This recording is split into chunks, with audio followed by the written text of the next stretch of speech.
So hello everyone, welcome to my channel. My name is Pratyay Prakash और इस video में हम लोग बहुत ट्रेंडिंग टॉपिक के बारे में बात करेंगे। बहुत लोग मुझसे पूछ रहे थे कि भाई जब आप ट्रेड लेते हो तो उसके पीछे क्या स्ट्रैटेजी रहता है।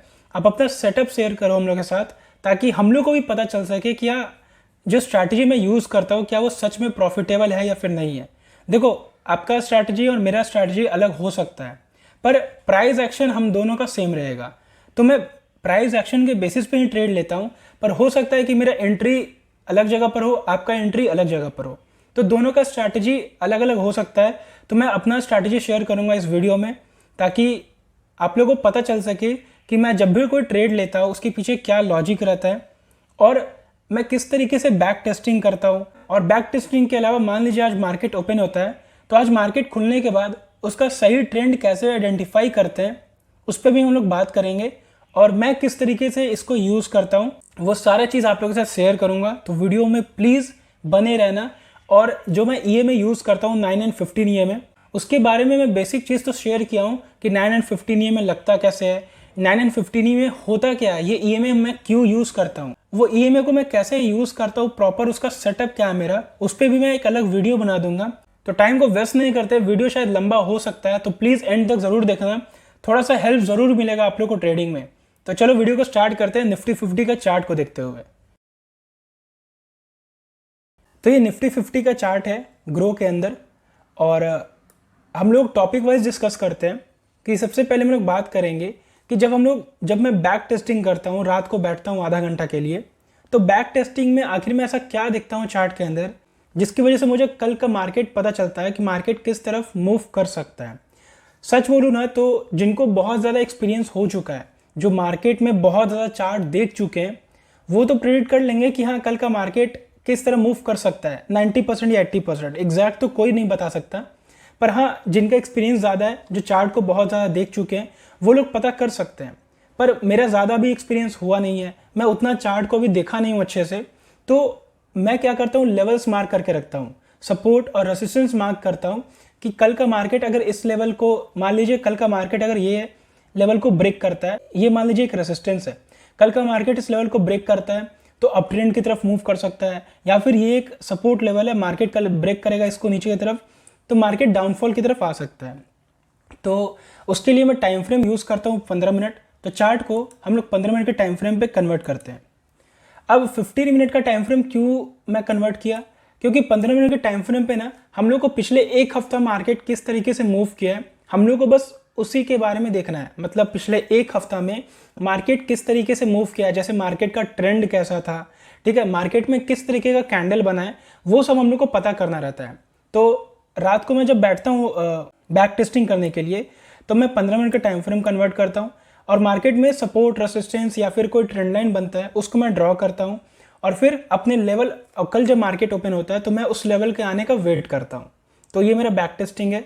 तो चलो मैं बैक टेस्टिंग करके दिखाता हूँ यहाँ पर।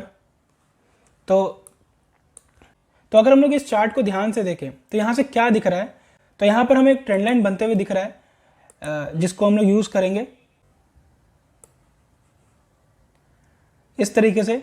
मार्केट इस ट्रेंड लाइन का रिस्पेक्ट कर रहा है और यहाँ से नीचे की तरफ मूव कर रहा है, आप ध्यान से देखोगे तो।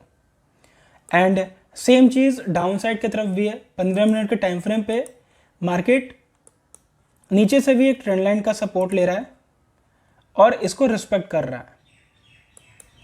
तो बैक टेस्टिंग क्या है, बैक टेस्टिंग यही सब चीज़ तो है कि हाँ मार्केट में किस तरीके का ओवरऑल ट्रेंड है वो पता करना, कहाँ पर ट्रेंड लाइन बन रहा है, कहाँ पर सपोर्ट रेसिस्टेंस, मार्केट किसको कौन से लेवल को सबसे ज़्यादा रिस्पेक्ट कर रहा है, यही सब पता करना रहता है बैक टेस्टिंग में। एंड बैक टेस्टिंग होने के बाद कल मार्केट जब ओपन होगा तो उस समय मैं किस तरीके से रिएक्ट करूँगा मार्केट को देखते हुए।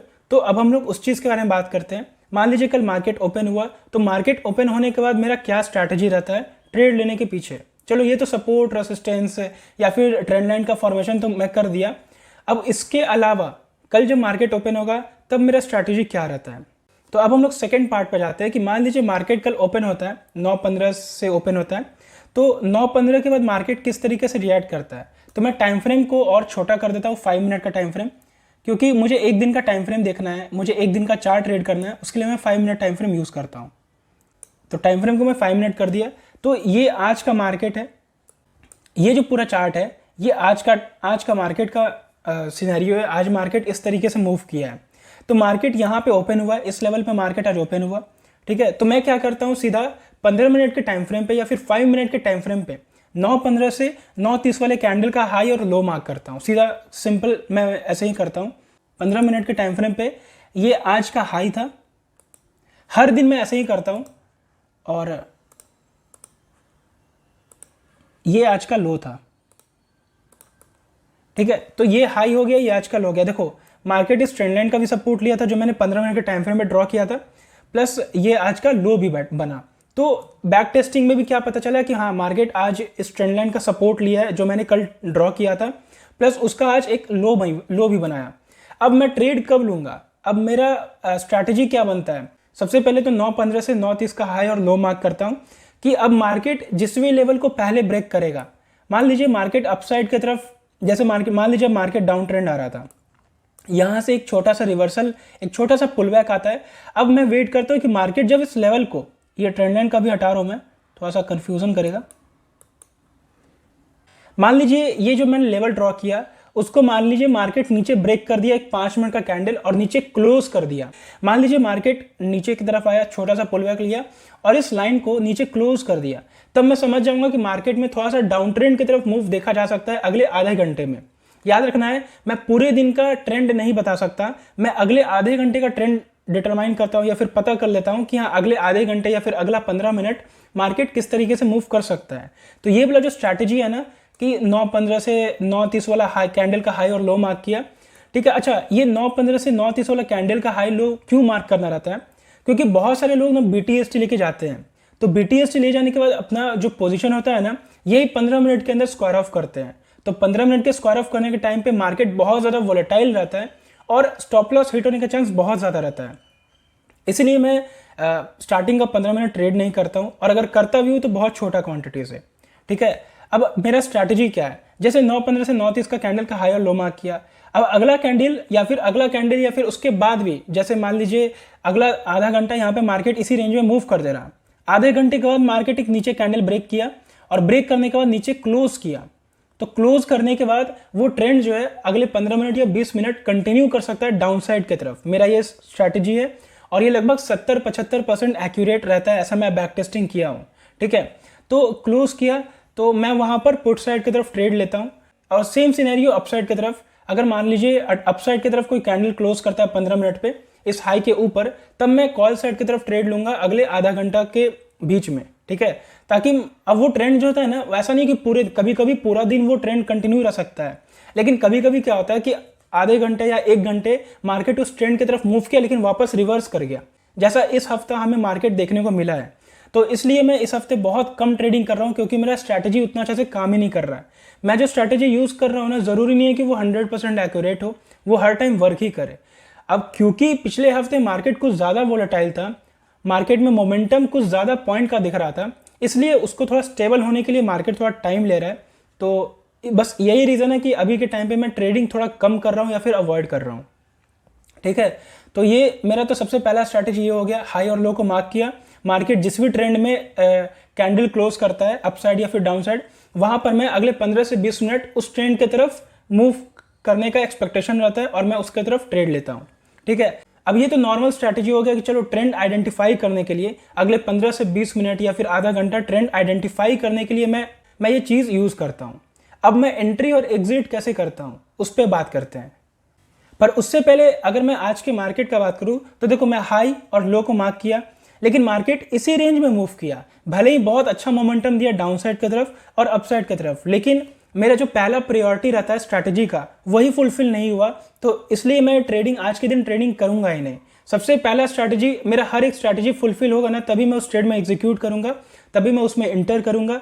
अब भले वो ट्रेड में लॉस हो या प्रॉफिट हो वो मैटर नहीं करता है, लेकिन अगर मेरे स्ट्रैटेजी के अकॉर्डिंग मार्केट मूव किया तभी मैं ट्रेड करूंगा, ऐसे नहीं करूंगा। तो आज की मार्केट अगर देखें तो वो दोनों रेंज के बीच में ही रहा, तो मैंने आज कोई ट्रेड नहीं किया। अभी देखो मैं जो आपको स्ट्रैटेजी भी बताया 9:15 से 9:30 वाला, आज के मार्केट में वो फुलफिल नहीं हुआ, आज के मार्केट में वो स्ट्रैटेजी काम नहीं किया, पर ये सच में स्ट्रैटेजी काम करता है कि नहीं करता है उसका हम लोग बैक टेस्टिंग करते हैं। तो इसका हाई और लो को हम लोग पहले मिटाते हैं। और ये ट्रेंड लाइन को भी हटाते हैं। ये कल का मार्केट है और अगर कल की मार्केट को देखेंगे तो गैप अप ओपन होता है, तो इसका अगर हम लोग हाई मार्क किए, चलो मार्क करते हैं, और इसके 15 मिनट यानी 3 कैंडल पर इसका लो मार्क करते हैं। तो स्टार्टिंग का 3 कैंडल पे 5 मिनट के टाइम फ्रेम पे हाई और लो मार्क किया। अब यहाँ पर आप देखोगे ध्यान से तो मार्केट इस सपोर्ट को ब्रेक किया, नीचे कैंडल को क्लोज भी किया है, वो भी एक अच्छा सेलिंग कैंडल क्लोज किया है। तो क्या यहाँ पे मेरा ट्रेड बन सकता है? बिल्कुल बन सकता है, लेकिन उसके लिए और कंफर्मेशन क्या चाहिए?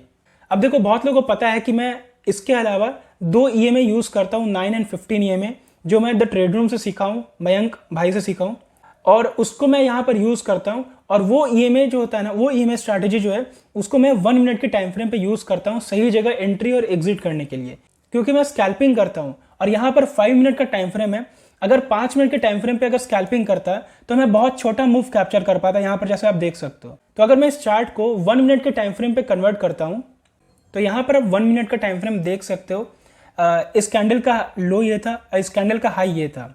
अब मैं वेट करता हूँ कि कैंडल जिस भी साइड पहले क्लोज करेगा उस साइड की तरफ मेरा ट्रेंड रहेगा अगले कुछ मिनट के लिए, अगले 15 मिनट या फिर आधा घंटा के लिए। तो मार्केट नीचे की तरफ कोई कैंडल क्लोज किया 1 मिनट के टाइम फ्रेम पे, तो यहाँ पर मैं सेटअप, मेरा ट्रेड कैसे बनता है, तो जो मैं 9 and 15 में यूज़ करता हूँ, मैं उसको भी चार्ट पर लगा के दिखाता हूँ कि वो लगता कैसे है। तो हम लोग इंडिकेटर पे जाएंगे, तो हम लोग को इंडिकेटर पे क्लिक करके सर्च करना है EMA, एक्सपोनेंशियल मूविंग एवरेज, ठीक है। और इसको 2 बार क्लिक करना है, एक का सेटिंग चेंज कर देना है, एक बाय डिफ़ॉल्ट रहेगा 9 और दूसरे को 15 कर देना है। तो यहाँ पर 9 and 15 EMA लग चुका है। एक तरीके का इंडिकेटर होता है ये, जो अच्छा ये EMA काम क्या करता है। अब यहाँ पर जो EMA मैंने लगाया वो काम क्या करता है, मान लीजिए मार्केट एक डाउनसाइड की तरफ आ रहा है लेकिन EMA का सपोर्ट ले रहा है, तो EMA क्या कर रहा है, एक तरीके से सपोर्ट की तरह काम कर रहा है। लेकिन वही दूसरी तरफ मान लीजिए मार्केट अपसाइड की तरफ मूव कर रहा है और वहां से EMA से वो रिजेक्शन ले रहा है, तो EMA क्या किया, वहां पे एक रेसिस्टेंस की तरह काम किया। तो ये मूविंग एवरेज जो होता है ना, एक तरीके का सपोर्ट और रेसिस्टेंस का ही काम करता है। पर इसकी हेल्प से मैं सही जगह एंट्री और एग्जिट कर पाता हूँ। वो कैसे? तो यहाँ पर पहला कन्फर्मेशन मुझे मिलता है कि मार्केट इस ट्रेंड लाइन के नीचे कोई कैंडल को क्लोज किया है, 1 मिनट का कैंडल क्लोज किया है, बिल्कुल किया है। अब मैं देखता हूँ कि कोई EMA के नीचे कोई कैंडल क्लोज हुआ है कि नहीं हुआ है। तो मार्केट यहाँ पर आप ध्यान से देखोगे तो इस EMA के नीचे मार्केट ये वाला कैंडल क्लोज किया है। तो इस कैंडल के क्लोजिंग पे देखो, कैंडल ये भी क्लोज किया है, पर मैं फिर से बता देता हूँ 9:15 और 9:30 के बीच में जो कैंडल का हाई और लो मार्क करना है। अब उसके बाद कोई अगला 5 मिनट का कैंडल डाउनसाइड की तरफ क्लोज करना चाहिए, ठीक है।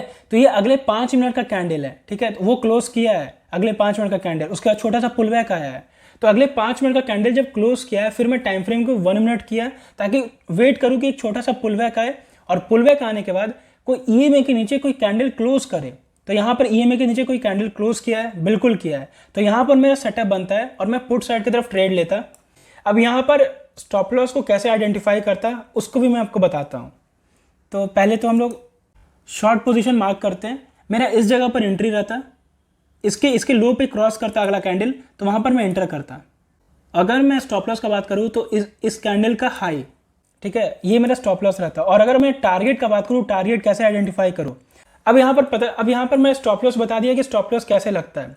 अब टारगेट कैसे आइडेंटिफाई करें, वो बैक टेस्टिंग जरूरी रहता है। वो बैक टेस्टिंग की मदद से हम लोग रात में जो भी सपोर्ट रेजिस्टेंस मार्क करते हैं, उसके बेसिस पे हम लोग अगला सपोर्ट कहाँ पर मिल सकता है हमें, वहाँ पर हमें पता चलता है। वो टारगेट रखना ज़रूरी है। तो यहाँ पर हम लोग देखेंगे तो 1 मिनट के टाइम फ्रेम पे मार्केट में इस जगह पर सपोर्ट है, एंड यहाँ तक मार्केट आया भी है। क्योंकि इस जगह पे सपोर्ट है मार्केट में, तो मेरा अगला टारगेट इसी जगह पे रहेगा। लेकिन मैं इस ट्रेड को और आगे होल्ड करता, भले ही मेरा स्टॉप लॉस हिट हो जाता, लेकिन मैं इस ट्रेड को होल्ड करता। अब मैं इस ट्रेड को आगे कंटिन्यू करता, भले ही मेरा ट्रेलिंग स्टॉप लॉस हिट हो जाता, क्योंकि मुझे ऐसा लगता है कि मार्केट में कभी भी बड़ा गैप आता है तो उस गैप को फिल करने के लिए मार्केट ज़रूर जाता है डाउनसाइड की तरफ। प्लस यहाँ पर मुझे एक और कंफर्मेशन मिल गया था कि मार्केट EMA के नीचे क्लोज किया है, तो वो ट्रेंड जो है वापस कंटिन्यू हो सकता है उस गैप को फिल करने के लिए, और मार्केट कहीं ना कहीं यहाँ तक आ सकता है, इस जोन तक आ सकता है मार्केट। तो मेरा टारगेट इस जगह पर रहता है, तो मैं स्टॉप लॉस को ट्रेल करता और यहाँ पर मैं ट्रेलिंग स्टॉप लॉस हिट होता। सच बता रहा हूँ, मेरा अगर टारगेट रहता तो मेरा ये टारगेट नहीं रहता। इस पहले ट्रेड में मेरा ट्रेलिंग स्टॉप लॉस हिट होता, क्योंकि मैं टारगेट ये लेके चलता। तो ये है मेरा ओवरऑल स्ट्रैटेजी कि मैं बैक टेस्टिंग कैसे करता हूँ, कौन कौन सा टाइम फ्रेम यूज़ करता हूँ, कौन कौन सा ईएमए यूज़ करता हूँ, ईएमए कैसे लगाता हूँ, प्लस मैं मार्केट ओपन होने के बाद किस तरीके से रिएक्ट करता हूँ। क्योंकि देखो मुझे 11 बजे से कॉलेज भी जाना रहता है, तो मेरा जो मोमेंटम है ना 9:30 से 11 बजे के बीच में जो आता है उसी को कैप्चर करना रहता है। तो अगले 1 घंटे में मुझे जो ट्रेड मिलता है मेरे स्ट्रैटेजी के बेसिस पे तभी मैं ट्रेड करता हूँ, वरना मैं उस दिन ट्रेड ही नहीं करता हूँ। हाँ, फिर अगर 2 बजे के बाद कुछ अगर वैसा मूवमेंट देखने को मिला तब मैं कोई 1-2 ट्रेड ले लेता हूँ, पर ओवरऑल मैं ज़्यादातर ट्रेड जो है वो सुबह को ही करता हूँ और इसी स्ट्रैटेजी पे काम करता हूँ। मैं बहुत सारा स्ट्रैटेजी स्टार्टिंग में यूज़ किया था, RSI यूज़ किया था, बुलिंजर बैंड यूज़ किया था, बहुत सारा इंडिकेटर यूज़ किया था, पर मुझे ईएमए जो है वो कुछ ज़्यादा सही लगा। ठीक है, प्लस ईएमए को यूज़ करने का और भी तरीका है। किसी दिन मैं ट्रेड लूँगा ना तो उसका एक प्रॉपर वीडियो बनाऊँगा एक ट्रेड लेने के साथ कि हाँ देखो मैं यहाँ पे ट्रेड लिया हूँ और यहाँ पर मेरा क्या स्ट्रैटेजी है। अगर आप यहाँ पे ध्यान से देखोगे तो ये मेरा मेजर स्ट्रैटेजी है। 9:30 का कैंडल के बाद कोई कैंडल नीचे क्लोज किया, क्लोज करने के बाद वो कैंडल ईएमए के नीचे भी क्लोज किया कि नहीं किया,